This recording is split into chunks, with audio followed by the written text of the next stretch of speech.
Assalamualaikum warahmatullahi wabarakatuh. Saya akan mempresentasikan tentang ilmu politik. Apa yang dimaksud ilmu politik?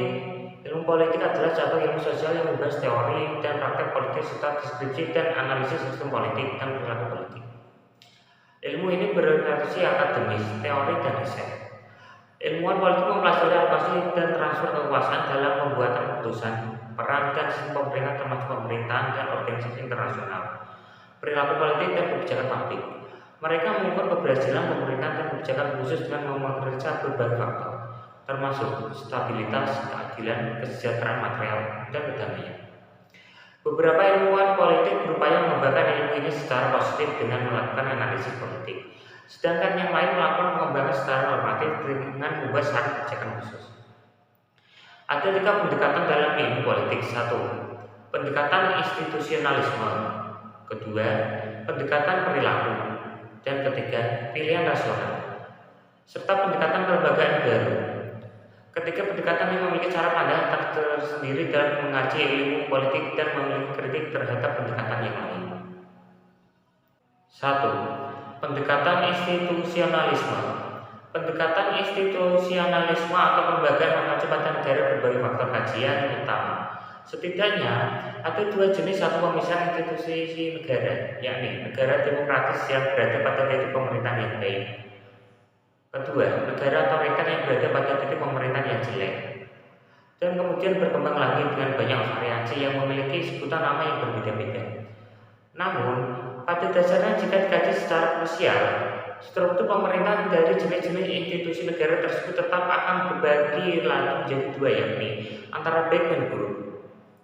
Setidaknya ada 5 karakteristik atau kajian utama pendekatan. 1. Legalisme yang mengaji aspek hukum, yaitu peranan pemerintah pusat dalam mengatur hukum. Kedua, strukturalisme, yakni berfokus pada perangkat kelembagaan utama atau menekankan pentingnya keberadaan struktur dan struktur itu pun dapat menentukan perilaku seseorang.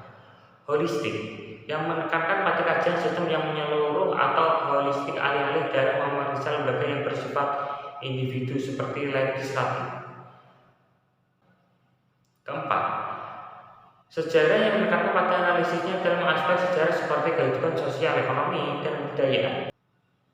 Kelima, analisis normatif yang menekankan analisisnya dalam aspek yang normatif sehingga akan terfokus pada penciptaan good governing.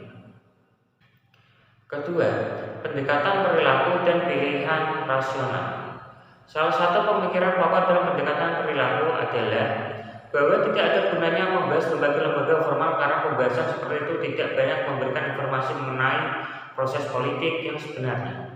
Sementara itu, inti pilihan rasional adalah bahwa individu sebagai aktor terpenting dalam dunia politik dan sebagai makhluk yang rasional selalu mempunyai tujuan-tujuan yang mencerminkan apa yang dianggapnya kepentingan diri sendiri. Kedua, pendekatan ini perilaku atau pilihan rasional memiliki fokus utama yang sama, yakni individu atau manusia. Meskipun begitu, penekanan kedua pendekatan ini tetaplah berbeda satu sama lainnya.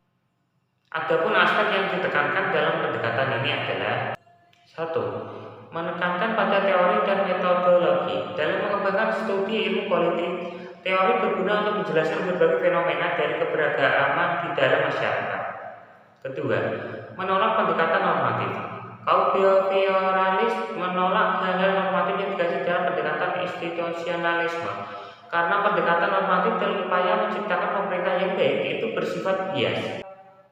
Ketiga, menekankan pada analisis individual. Kaum behavioralis menganalisis letak atau pengaturan aktor politik secara individual karena fokus analisisnya memang tertuju pada analisis perilaku individu. Keempat, masukan yang memperhatikan masukan dalam sistem politik tidak hanya ditekankan pada strukturnya saja seperti dalam pendekatan institusionalisme. Ketiga, pendekatan kelembagaan baru. Pendekatan kelembagaan baru lebih merupakan suatu visi yang meliputi berbagai pendekatan lain. Bahkan beberapa bidang ilmu pengetahuan lain seperti ekonomi dan sosiologi berbagai dengan institusionalisme lama yang memandang institusi negara sebagai suatu hal yang statis dan terstruktur. Pendekatan kelembagaan baru memandang negara sebagai hal yang dapat diperbaiki ke arah suatu tujuan tertentu. Kelembagaan baru sebenarnya dipicu oleh pendekatan behavioralisme atau perilaku yang melihat politik dan kebijakan publik sebagai hasil dari perilaku kelompok besar atau massa, dan pemerintah sebagai institusi yang hanya mencerminkan kegiatan massa itu. Bentuk dan sifat dari institusi ditentukan oleh aktor beserta juga dengan segala pilihannya. Terima kasih presentasi dari saya tentang ilmu politik. Mohon maaf kalau ada tutur kata yang salah atau kurang jelas, mohon dimaafkan. Wassalamualaikum warahmatullahi wabarakatuh.